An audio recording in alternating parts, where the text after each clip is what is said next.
July 2nd, 2025. Well, yesterday the Senate actually succeeded in passing at least their version of the Trump's big beautiful bill, the big Reconciliation Act. And so, although I think there was a little bit of a problem getting it through, changes were made that the House doesn't like, and the House only managed to pass it by one vote ahead on the first go. Um, I think somewhere I predicted, maybe I don't know, I believe, I'm not sure what the source was, it would probably pass with a 50-50 vote with the vice president breaking the tie, and I guess that's about that's what we had happen. And then the final Senate member, which turns out to be Murkowski, who had to be bought off by something that was really odious, to say the least, and that is a tax increase and the income tax rate. But at any rate, for her fear that somehow that this bill would have hurt hospitals, whether that's true or not, I don't know.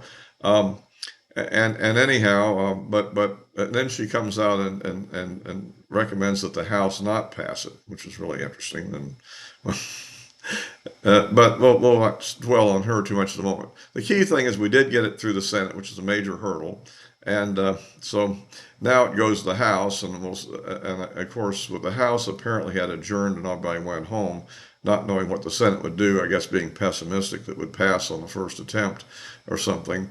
Now they have to get back, and the ones that are in certain areas where the weather conditions aren't good and where flights have been canceled, it may be difficult to get everybody back to pass it. And remember, we can't really go with any shortfalls, and we already have Massey who's going to vote against us no matter what. So, and now apparently he's got the support of Elon Musk. So anyway, at any rate, so it goes. But I think it is good news. At least we got to this point. Now we'll have to see what happens next. And the things I'm really focused on primarily in this is the tax rates and the border security package. And I think those are the things that are most critical. There's also some defense stuff in there and a bunch of other stuff and things. Some things went in and out. I know that's a question. Even the Golden Dome, but well, I won't get into the Golden Dome here. But I would say, though, the leaky defense can be very useful in a conventional war, but in a nuclear war, which is what the Golden Dome was about, uh, if you get 90% of the nukes coming in, the 10% can do a lot of damage, right?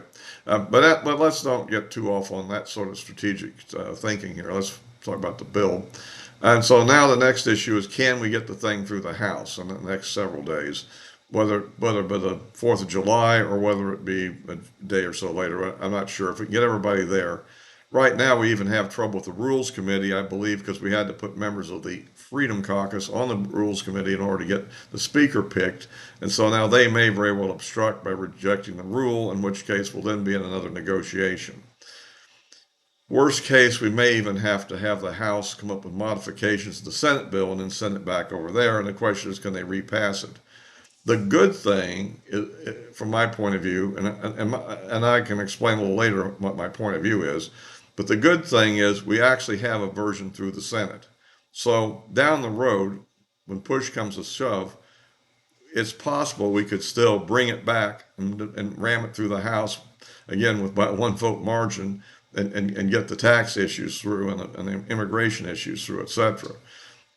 Because that version of the bill has passed the Senate, and therefore it's, as they would say, live ordinance, if you will.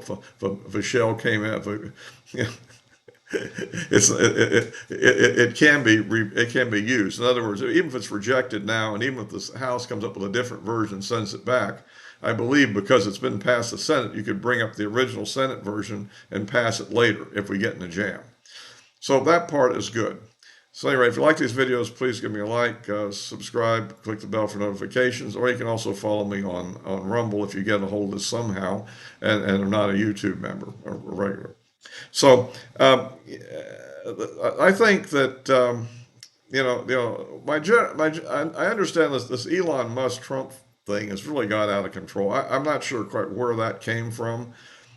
I'm beginning to understand that Scott Bassett and Elon Musk got into an argument, and Bassett said some very uncomplimentary things about Elon, and Elon physically accosted him in some way. And somehow that happened apparently on the way out the door or right before when he got the golden key to the White House. I don't know what the burr under his saddle is, but when he left the next day, he was going bonkers on saying negative things about Trump, and Trump. The biggest negative thing, if you want to call it, he says he claims to claim that this whole thing about Elon is over the EV mandate. However, I believe that Elon Musk has flatly denied that's the issue, and he claims it's over the budget issue. And in fact, I've been posting things back to Elon Musk on X, which I doubt he's reading them. I wish he would read them and heed, because he would have some wisdom if he'd listen to me. And I'll explain what this is. It seems like him and people like Rand Paul are upset about lifting the debt ceiling provision. But what I'm arguing back is, and I think that Trump agrees with this viewpoint, is the debt ceiling as such might as well just be abolished in some ways, or at least, here's the thing. What happens when you have a debt ceiling? And we're approaching it here in August, I believe, where we're going to be in a position where we won't be able to pay the government's bills, if we don't pass a debt ceiling increase. And remember, the laws that are in place for Social Security, for Medicare, Medicaid, for everything else, has mandated the spending. Okay, and so if you can't pay your bills, I mean, you're in trouble here, and that would theoretically risk a default if people really didn't do it. Now, and of course, the thing is, if you go with a small debt ceiling increase, what you'll end up with is a situation where often what has happened is, in order to get it through the 60 vote threshold in the Senate to increase it, you have to make a compromise with some Democrats. The Democrats are going to want more spending in order to make the compromise on the debt ceiling, which means you have to probably raise the debt ceiling even higher than you would have raised it, or at least you'll use up what you raised it quicker and have to do it again, because you can't just pass it with your own people. And so it isn't that useful as it sounds. I mean, we've been through this in many cases. If anybody studies the history of politics, and I'm sure that Elon has only been recently in politics, and so he's naive. He doesn't really remember the American Independent Party of Ross Perot and what happened with that. He's now going to have this American Party that 80% of the people want to vote for. Well, that's 80% of people don't agree on anything. Let's be blunt. Unless it's some minor platitude, and I'm not sure anymore they even agree on that. So the fact of the matter is that isn't a viable approach. Yes, the key thing, as I said, is to cut the spending. Don't worry about the debt ceiling limit. Just cut the spending. That's the way to do it if you're going to do it. But as you can see with what happened in the Senate, there's a limited amount of political will, in the Republican Party to make those cuts. And it's a very simple reason why.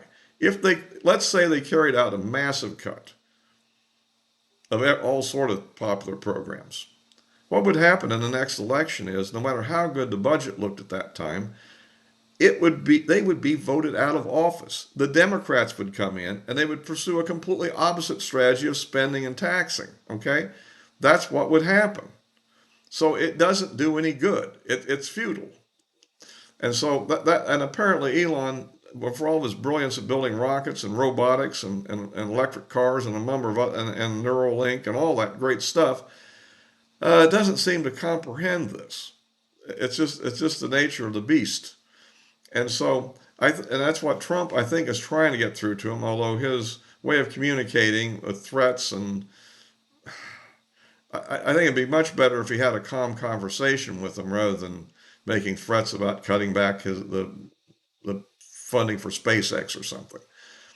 But but nonetheless, this is where we are at the moment. Hopefully, nothing will come of this.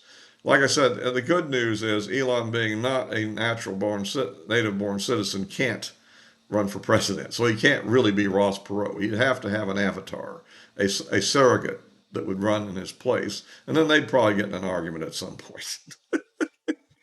So, I think although it could be concerning. I mean, so far he's threatened to primary everybody that votes for the bill. I was going to primary every Republican running, all 220 of them, or whatever it's going to be. I mean, okay, whatever. Get a whole bunch of masses in there and see what would happen. But they might last one term, and then they'll be gone too. One reason why Massey can get reelected is he's in some very conservative district in Kentucky, and that he never gets his way, so he can just kind of say, "Hey, I'm better than everybody else." So At any rate, that's my opinion. It's good we got it through. We now have a fallback plan if things don't go good. Hopefully, it'll just pass and we'll get on with it, and we'll try to fix it later. Is my attitude. Now, one thing I would like to get back to is that the thing I mentioned about the about what Murkowski did by getting the raising the top rate from 37% up to the Democrats 39.6% that they had, what they put in during the Clinton administration back in his first 2 years, and that's okay. I don't know how bad that is. It's about a 7% increase of taxes on the highest earners above 25 million adjusted gross, I guess it is, something like that. I haven't got the exact details. They're saying 25 million. Okay. And there's very few people that really make that level of money in a year. That's probably on ordinary earned income, I'm guessing, or interest income, but probably not capital gains. So you know how that goes. But long-term gains, that is. But anyhow, the thing is, there's a principle that's been out since the Reagan years called the Laffer curve, and what that really is simply an economic application of a theorem in calculus called Rolle's theorem, which basically states if you have a function that's zero at 2 points, and it's a continuous function and differentiable. I'm sure you guys are all into that, right? But that there will be a point between the A and B, the beginning and end point, where that derivative will be zero, and that will be the maximum. So the idea is that the function is the amount of revenue the government takes in.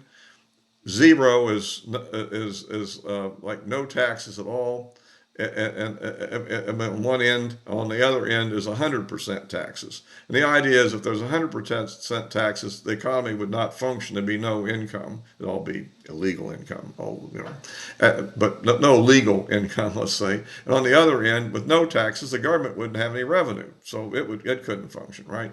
So the idea is there's an optimum point between the two. And also, if you draw look at the curve, there'll always be a lower rate and a higher rate that produces the same income level below the maximum rate. So the theory is if you don't know exactly what the maximum is, you want to you keep it on the lower side, which is good for the economy and everything.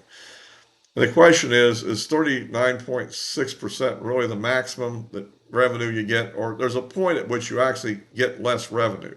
That might be there, it might be 50%, it might be 60%. I don't know. There's a point where it would be, or maybe the maximum is lower at 30% or 35%, you see? And we don't know. It's hard to know exactly where that point is, but that's why I'm a little bit opposed, and it puts us in the position of acting like Democrats who always want to tax the rich to pay for something for that's always their mantra. And I thought that Republicans, apparently 18 of them voted for this thing, but they kind of had to do it to get her vote in order to pass the thing. Now she seems to regret it. So anyway, there you are. But even with that flaw, I'd say, I guess we got to go ahead because the danger we would be in if we don't get this passed, and where Trump keeps saying that the 68% isn't the amount of percentage increase each person gets on typically, it's the total amount of taxpayers that will get a tax increase. I don't know why he says it the way he does. That's the correct way to say it. and it's somewhere between 60 to 68, something like that. And the rate of increase is probably about 22% on average, something like that, 20 to 22, something like that. So, as near as I can tell, the taxes would increase. That'd be the actual increase you would get typically. So anyway, that's where we are, and we'll hope that by the time everybody gets, the last people that watch this thing see it, we'll get it passed and signed into law by the president. But we'll see. So I'll be wrapping this one up for now, posted on YouTube and Rumble as always, and of course the address of my social media accounts in the description below. You can look for me to making some comments between videos there. And also I might someday, also made for mention, I might actually post a comment below if I want to say something else about this in between as well.